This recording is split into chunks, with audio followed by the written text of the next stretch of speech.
સ્વાગત છે તમારું અમારી ચેનલમાં। તો 7 મહિનો ચાલુ થઈ ગયો છે અને મોડા વ્રત, જયા પાર્વતી વ્રત આવતા હોય છે, જેમાં મોડું ખાવાનું હોય છે અને મોડું ફરાળ કરવાનું હોય છે। તો તેના માટે આપણે એક ફરાળી વાનગી આજે બનાવવાના છીએ, એ છે સાબુદાણાની ખીર, જે બહુ ટેસ્ટી બને છે અને ઝડપથી બની જાય છે। તો ચાલો આપણે બનાવવાનું ચાલુ કરીશું। સાબુદાણાની ખીર બનાવવા માટે સૌથી પહેલાં સાબુદાણા લેવાના હોય છે। અહીં મેં અડધો કપ સાબુદાણા લઈ લીધા છે, જેને 2 પાણીથી વોશ કરી અને પલાળવાના હોય છે। 1 થી 1.5 કલાક માટે પલાળી દેવાના છે અને સાબુદાણા ધોઈ પછી જેટલા સાબુદાણા લીધા હોય એટલું જ પાણી નાખીને એને પલાળવાના છે।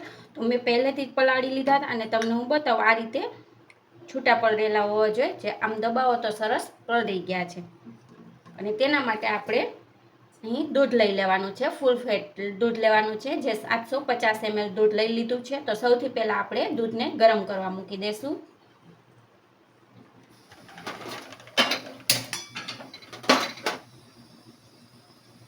ફ્રેન્ડ્સ, જ્યાં સુધીમાં દૂધ ગરમ થાય છે ત્યાં સુધીમાં આપણે ડ્રાયફ્રૂટ લીધા છે ખીરમાં નાખવા માટે। 2 ટેબલસ્પૂન જેટલા બદામ, કાજુ અને પિસ્તા, જેને આવી રીતે લાંબા કટ કરી લીધા છે, અને 1 ટેબલસ્પૂન જેટલી કિસમિસ લીધી છે, જેને આપણે ઘીમાં સાતળવાની છે। તો 1 ટેબલસ્પૂન જેટલું આપણે ઘી લઈ લેશું અને એક કડાઈમાં એને સાતળી લેશું।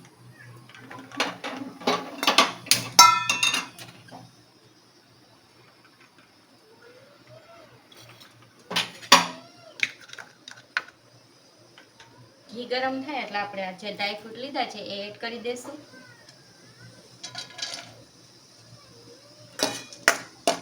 મીડિયમ ફ્લેમ ઉપર સાતળી લેવાનું છે 1 મિનિટ માટે।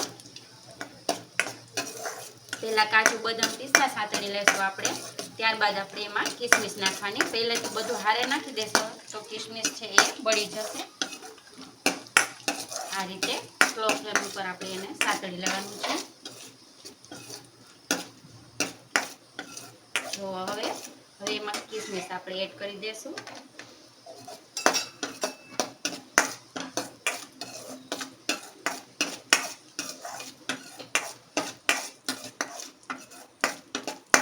આપણું ડ્રાયફ્રૂટ હવે સતળાઈ ગયું છે, હમણાં કિસમિસ ફૂલવા માંડશે એટલે કાઢી લેશું।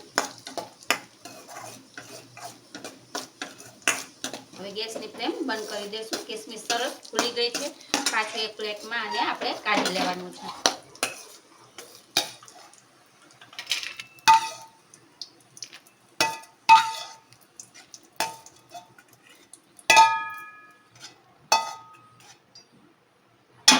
ડ્રાયફ્રૂટ કાઢી લીધું છે, હવે આપણે અહીં કેસર થોડુંક લઈ લેવાનું છે। ખીરમાં કેસરનો ટેસ્ટ ખૂબ જ સરસ આવે છે। તો 15 થી 20 તાતણા મેં કેસરના લઈ લીધા છે।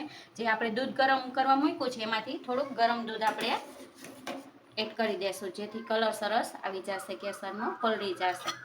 ત્યારબાદ આપણે ખીર બનાવશું ને ત્યારે એડ કરશું, અત્યારે એને પલળવા મૂકી દઈશું। ફરીથી આ ગેસની ફ્લેમ આપણે ચાલુ કરીશું અને સ્લો જ રાખીશું। એમાં આપણે જે સાબુદાણા લીધા છે એ સાતળી લેવાના છે 1 મિનિટ માટે। સાબુદાણા પલળવા ખૂબ જરૂરી છે, સરસ એકદમ, તો ખીર એકદમ સરસ બનશે। આ રીતે મીડિયમ ફ્લેમ ઉપર સાતળી લેવાના, 1 જ મિનિટ માટે આપણે સાતળવાના છે। ત્યારબાદ જે આપણે દૂધ ગરમ કરવા મૂક્યું છે એ એડ કરી દઈશું। થોડુંક ઘીનું કોટિંગ થઈ જાય સાબુદાણામાં સરસ, એટલું સાતળી લેવાનું। જો તમારે ઘી થોડુંક વધારે લેવાઈ ગયું હોય તો આ સમયે ઘી કાઢી લેવાનું, ડ્રાયફ્રૂટ શેકી અને ઘી કાઢી લેવાનું વધારે હોય ને તો। દૂધ પણ આપણું ગરમ થઈ ગયું છે, તો આ સાબુદાણા પણ સતળાઈ ગયા 1 મિનિટ માટે। જે દૂધ ગરમ કરવા મૂક્યું છે એ એમાં એડ કરી દઈશું।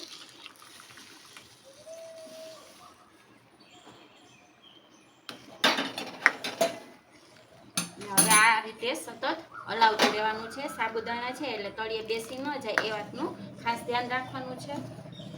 આ રીતે સતત હલાવતા રહેશું અને સાબુદાણા જ્યાં સુધી ટ્રાન્સપરન્ટ ન થઈ જાય ત્યાં સુધી આપણે એને કૂક કરવાના છે। ત્યારબાદ આપણે એમાં ખાંડ એડ કરીશું, જે આગળ હું તમને બતાવું।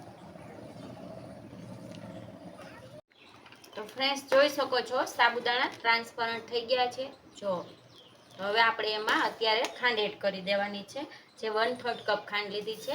ખાંડનું પ્રમાણ તમે તમારી જે રીતે ગળાશ પસંદ હોય એ રીતે વધારે ઓછું લઈ શકો છો। ને બધું મિક્સ કરીશું। હવે આપણે જે કેસરવાળું દૂધ રાખ્યું હતું એ પણ એડ કરી દેવાનું છે અત્યારે.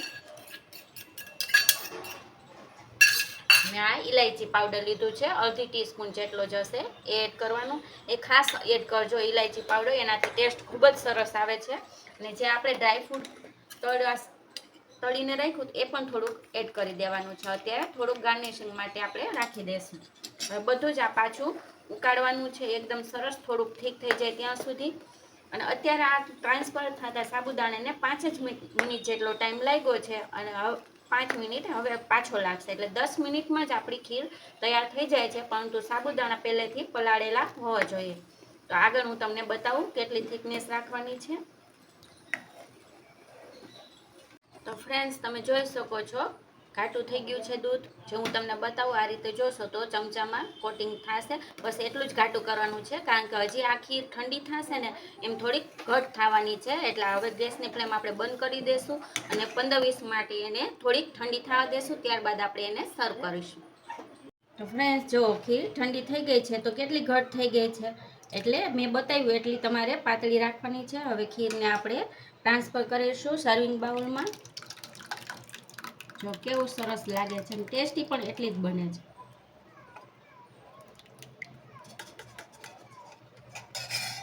ડ્રાયફ્રૂટ જે આપણે રાખેલા હતા થોડા એ એડ કરી દઈશું, ઉપરથી ગાર્નિશ કરીશું.